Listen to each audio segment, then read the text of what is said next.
I'm Julie McCluskey with Summit School District, here for another Summit Schools Spotlight.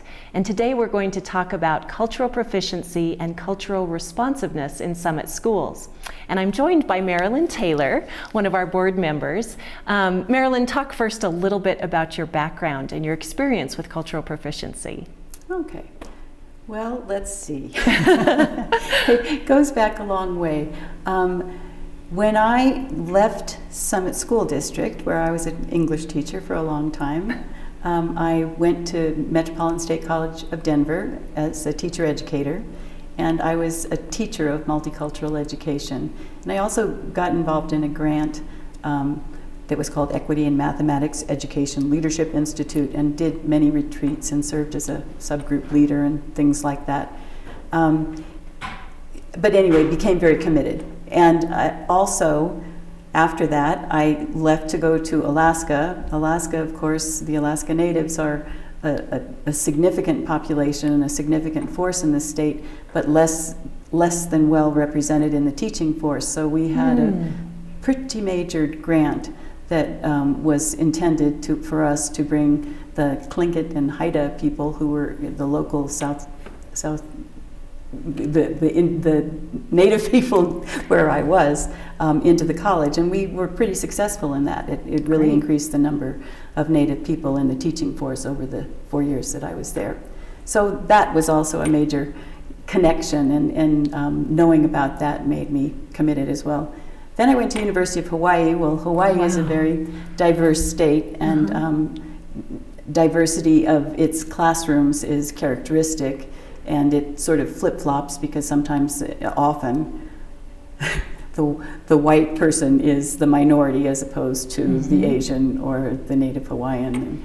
And so we would teach teachers who were a lot of diverse students, how to interact in their classrooms with the diverse. I mean, there were Filipino students and Vietnamese students and Native Hawaiian students and Chinese and Japanese, and just such a huge cultural mix. And so that was just a really important part of our teaching. And then I did research at University of Hawaii as well in what is it we're talking about when we say culturally responsive. And then I worked with a colleague to see what we could do to teach what it meant in a particular enough way that it would make a difference in the way a student teacher became a teacher. Excellent. I like that, and that's a great lead-in for my question. When we talk about cultural proficiency or cultural responsiveness, first, what does that mean in general, Marilyn? What is the definition for that? And then let's talk about what that means for Summit Schools. Okay. Well, some people, when they think of cultural responsiveness or cultural proficiency, they think of it as only having to do with race or ethnicity. And so an initial thing to understand is that it has to do with any subgroup of the population that is different, that holds some kind of common identity. So it could be, certainly poverty is an issue, and socioeconomic class. That's a huge part of diversity, that we have to have teachers that are responsive to that. But also sexual orientation, also certainly gender. There are all sorts of things, biases that people bring to the classroom that can come across. And there's a lot of research that shows, and I don't think it's changed, that teachers tend to call on the boys more because they raise their hands more, and so you're going to have to be aware of that as a teacher to know that you might tend to do that as well. So it's all those different groups. And then on the other hand, what I did at University of Hawaii was to look into what are the common threads in the definitions of cultural responsiveness. If I look at 15 of the key researchers in this area. And what I concluded is that it's partly about equity, a lot about equity, and equity has to do with access to the opportunity to learn in all different respects, to a facility that works for you, to a classroom that's stocked adequately to support a teacher who is trying to teach, and that's that sort of issue. But it's also equity in participation of different groups and equity in leadership in the district and other issues like that. On the other hand, it's a huge part about cultural responsiveness or human relations. That is, how do teachers interact with people who are different from them? How do students who are different from each other interact with each other in a classroom? And what can we do to help enrich and broaden the kind of connections that people can make in those contexts? I like that, Marilyn, and that certainly speaks to the efforts that the school district has made in the past 5-10 years around creating safe, inclusive environments for students where they acknowledge and recognize differences between themselves and others, and how do we interact in a way that's positive, that's constructive, that isn't acting in a way that is around conflict or hate or even dislike, just dealing with one another as students, as staff, but being willing to adapt and change our behaviors so that everyone can be included, everyone can be a part. Let's talk about a couple of the goals that the district has set around our efforts in cultural proficiency. I know one is certainly near and dear to your heart, and that has to do with our staff, recruiting and retaining a diverse staff. Can you speak to that a little bit, Marilyn? Well, once again, using literature as a background, what literature reports is that students, I don't know if you've read Sonia Nieto, but she writes case studies from students' perspective of how it felt for them to be in a classroom, and she works with a diverse group of students.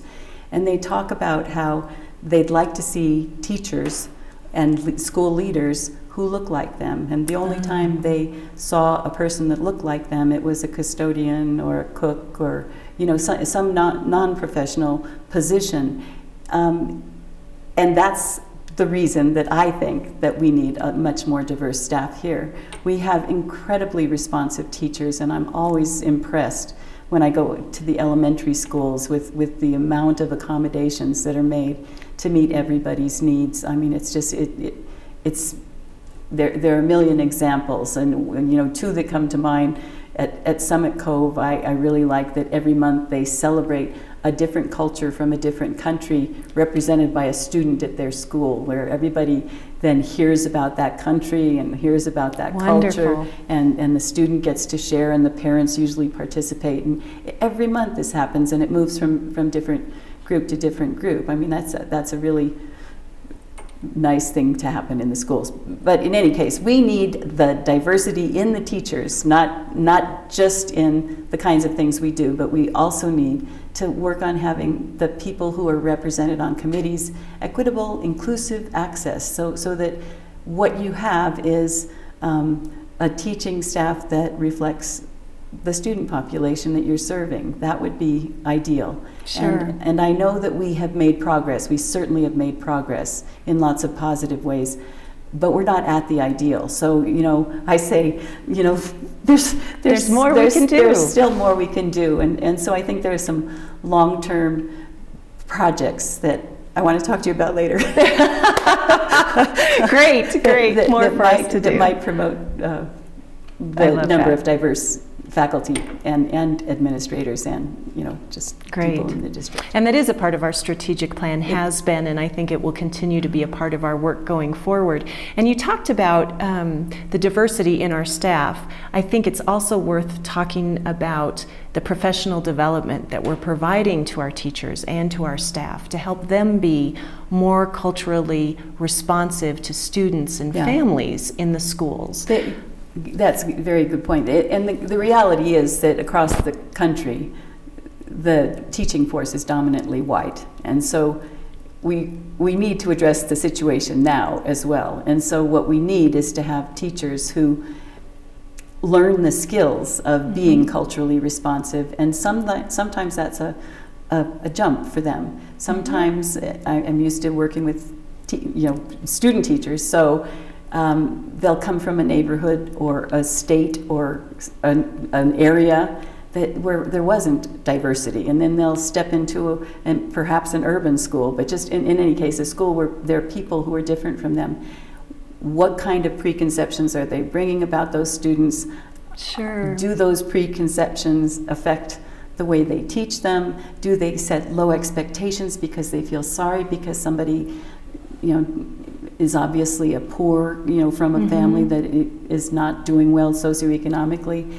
And so we need people who set high expectations but also provide a supportive environment, and who really reflect on themselves to see if they can become a more responsive person even in the face of difference, which means learning a lot about students and the cultures they bring, and celebrating that and bringing that into the classroom, and teaching teachers how to do that is also important. So anyway, we have a wonderful opportunity for teachers here, and Summit Schools in general. I've been involved with many school districts in my role as a college professor, and there's no place that I've ever seen that has the kind of professional development we have. And in the area of cultural proficiency, we train our teachers in workshops, 2-day intensive workshops at the beginning of each summer in the ideals of cultural proficiency. The people from the Cultural Proficiency Committee are often there. I know Sarah attends again and again and again. And they talk about,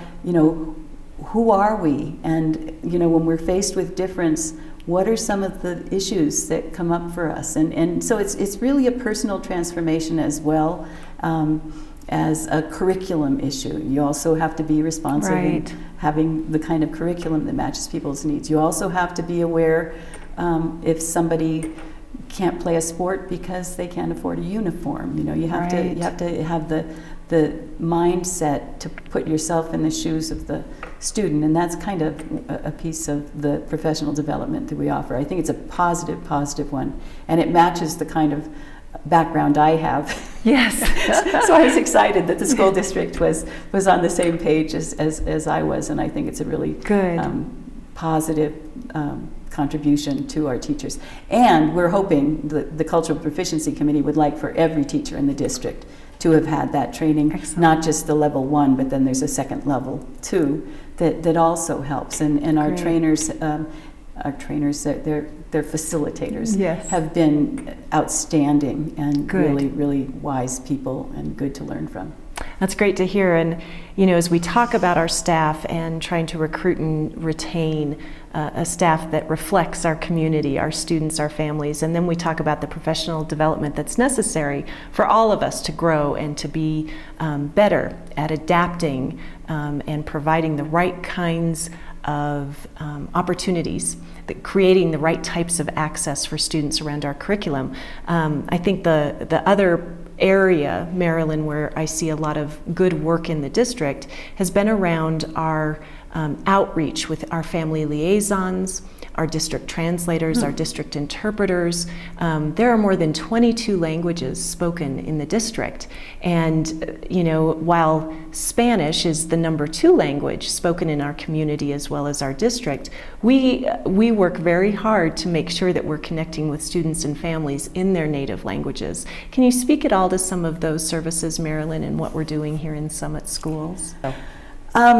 So your question had to do with what's going on in the schools that is reaching out to the community, trying to involve the parents more and promote community engagement. And I see incredible strides just recently. I mean, it's always been getting better and better, and we are narrowing the gap, and our achievement is growing, and things are going really well.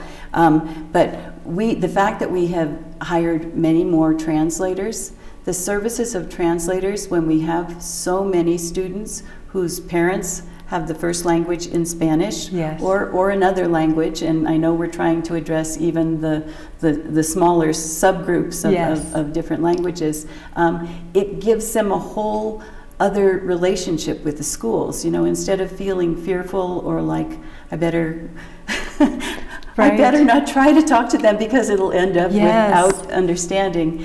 We have a translator available, and those services I think are wonderful. There are a number of other things that have happened in the schools just to reach out to bring the diverse communities into the schools. Yes. And I always think of El Grito Yes. at Dillon Valley, which is a run and a moneymaker which is highly supported by the community. And then it also becomes a kind of a Mexican Hispanic festival, and there's dancing and costumes and Mexican food, and there's such a lovely diversity of our community. You know, Yes. not just the usual folks the parents you see in school, but a lot of parents that are of a much more diverse background, and so those things are good.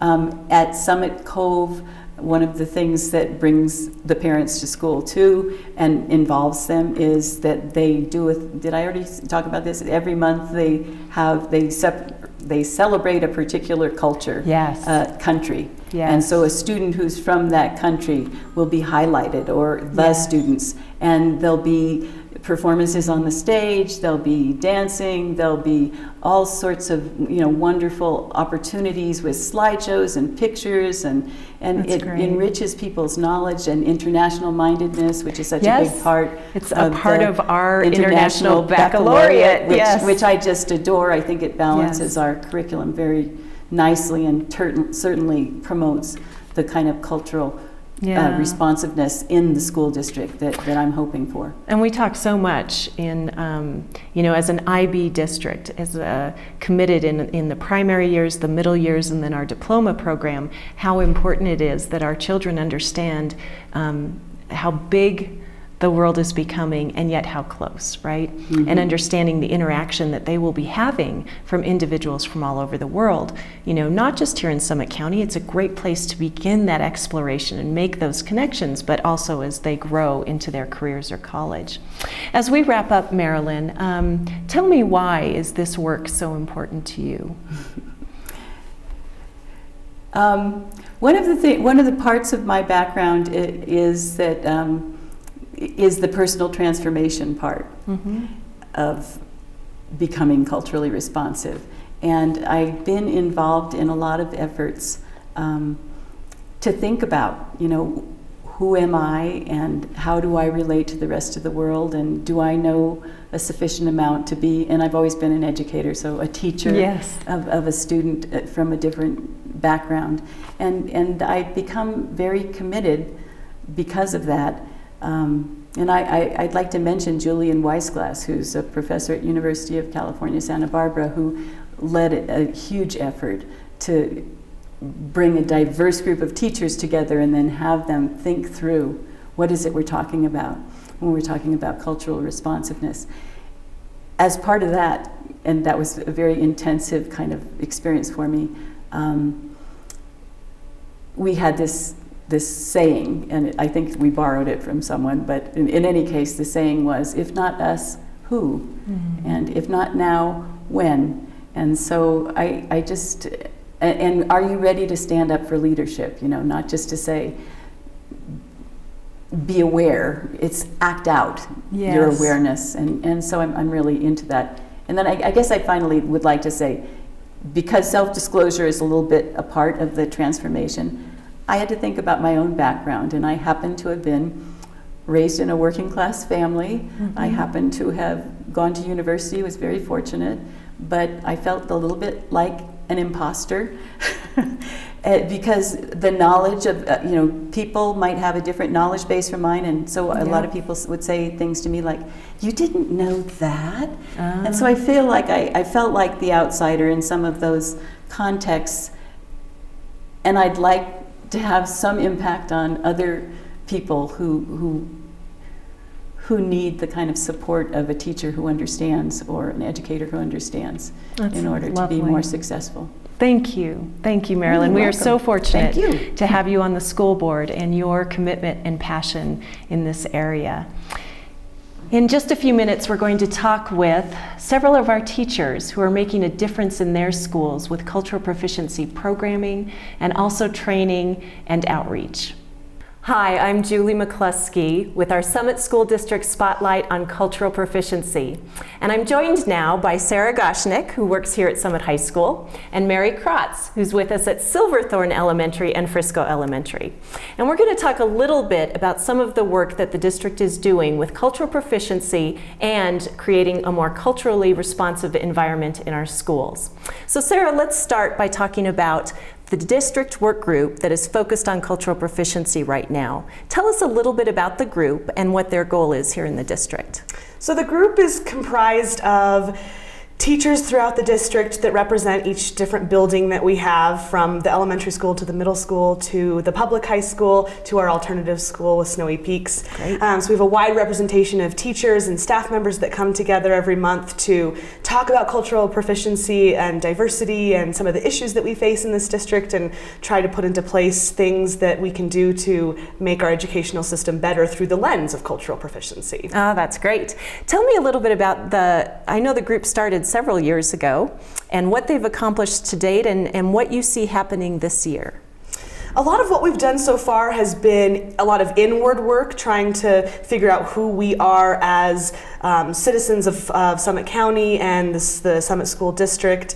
A lot of professional development work with ourselves, and we are just now starting to break out and try to put some things into action and really try to change some of the things in our system and make things better for the students that we serve every day. I love that.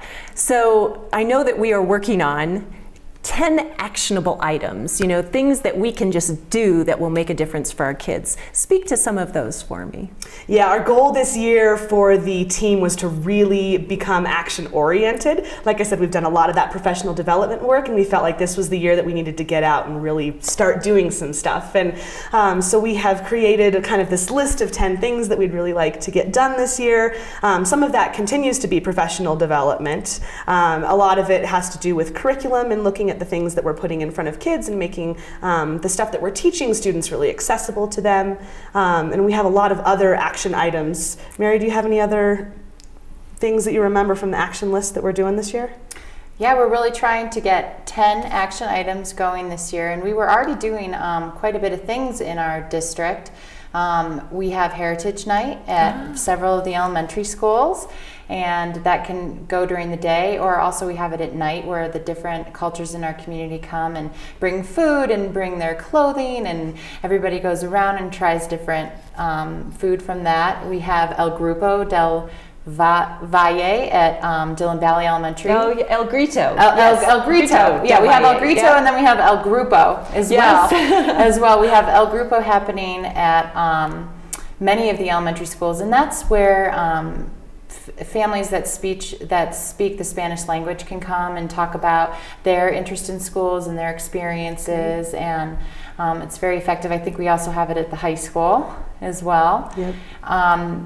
The Upper Blue Elementary has what's called Upper Blue Connections. Yes, and so that's their El Grupo. And then in 2 weeks from now, we have the celebrations around the world. Oh, that's right. With the town of Silverthorne, and I'd like to invite everyone to come to that. It's 6 p.m. at Silverthorne Pavilion, and what happens is that some people in our community and also some high schoolers put on these little booths of different countries and cultures, and then we invite all the fourth grades to come. Wonderful. And celebrate that during the day. So those are some of our events that we do. That's great. Yeah. And I know as part of the action orientation of our district committee and our district work group, we're also tackling some of those bigger challenges around institutional policies and systems, the way we do things. Are we inclusive in how we run meetings, making sure that we're providing meeting services and interpretation for families from different languages? Or are we thinking about families from lower socioeconomic groups who might not have access to technology or to books even? I think one of the action items that I was particularly excited about from our group was doing some sort of fundraiser or book drive to get more Spanish language books in our community. And English language too. Yes. Or get more books, period, for all of our families. So great point. I'm glad that you brought that up too, because there's a few more things that we're doing for socioeconomic status, and also for different languages is we're really trying to get the newsletters all translated into Spanish, and we're trying to get all our conferences translated as well into Spanish when we can do that. Yes. And we also do free and reduced lunch at all of our buildings, and we help families access that we can, when we can. And we also do a food program over the holidays where families that might be experiencing the loss of food or not have enough will be getting food bags over the Great. holidays. So To help support them, and yeah, that's great. yeah. Let's talk a little bit about the high school, Sarah, and what's going on here. You know, it's one thing for our staff to continue to go through professional development and learn how to be more culturally proficient, culturally responsive, but we also want to bring that to our students. I was just talking with Marilyn Taylor, one of our board members, about international mindedness and our IB program and how this works so well when we talk about cultural proficiency. That it fits together. So what are we doing at the high school for students to help improve their cultural proficiency? We're doing a lot to help with students' cultural proficiency. We're also doing a lot of trying to do some new outreach to the community as well, because we know that the community is a big piece of the puzzle for education for kids, and so we want to do that outreach with parents and community members as well as our students. But we have been doing some really amazing stuff here at Summit High School with our kids, with our students. One of those things that we've been doing is the Tiger Pride Diversity Day, which was formerly known as a Unity Retreat. Essentially, we get a group of diverse students together. We invite them to take a day off of school and come to a retreat. Sometimes we go off campus, sometimes we stay on campus and go into a different classroom, but we essentially spend the day looking into our own cultures and where our own biases lie and who we are as individuals, and then we start to kind of spread out and look at our community in terms of our schools and our Summit County community, and we get kids to really talk about some of the issues and the struggles that they're facing and some of the things that they see in terms of cultural improficiency between students or between staff members, or just things that they see that don't really fit together when we talk about what is cultural proficiency. And so we do activities and fun games, and we have, serious conversations, and sometimes there are tears, and always at the end of the day, a lot of feeling of productivity and really putting that power back into the kids. What are you going to do when you walk out of here today to make Summit High School, to make Summit County a better community, a better place for all of us, not just students, but all of our community members, our families, and so we have them work on themselves first before they look outward into the community, but then those students have contributed to other retreats that we've done at the middle school. Oh, great. So the middle school has also done Unity retreats where our high school leaders have really facilitated that for the middle school students.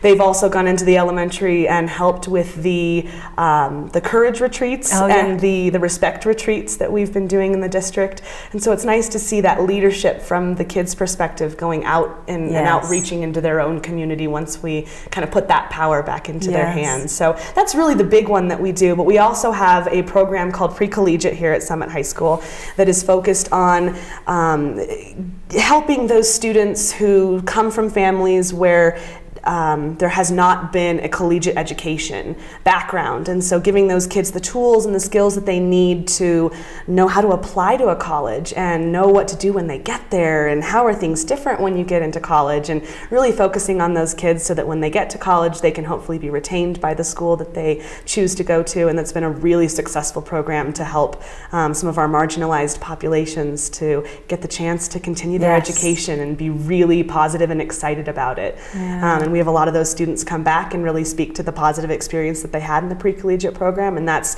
certainly a part of cultural proficiency while it is a separate program here at Summit High School. I do know that one thing that we can brag about is for the first time all of our subgroups, our English language learners, our minority populations, our special ed populations, all achieved the targets we set for their graduation rates. And that was a first in our history, and we're so proud of that. And we know part of that is because we're becoming more culturally proficient. We're reaching kids where they're at, regardless of their difference, regardless of their background, and we're helping them succeed from that place forward instead of always expecting them just to catch up. Mary, speak a little bit more to what you've seen in the elementary schools with cultural proficiency, or some of the work that you're just really proud of and would like Yeah. to brag about. Oh, cool. Well, well, speaking of what Marilyn Taylor was speaking about, the IB program, the International Baccalaureate Primary Years program, is in our 6 elementary schools. Yes. And we, in our what we call as our planners, and it's also the content that the teachers teach their students, they teach culturally proficient awareness on a regular basis in our schools, and we're really proud of that.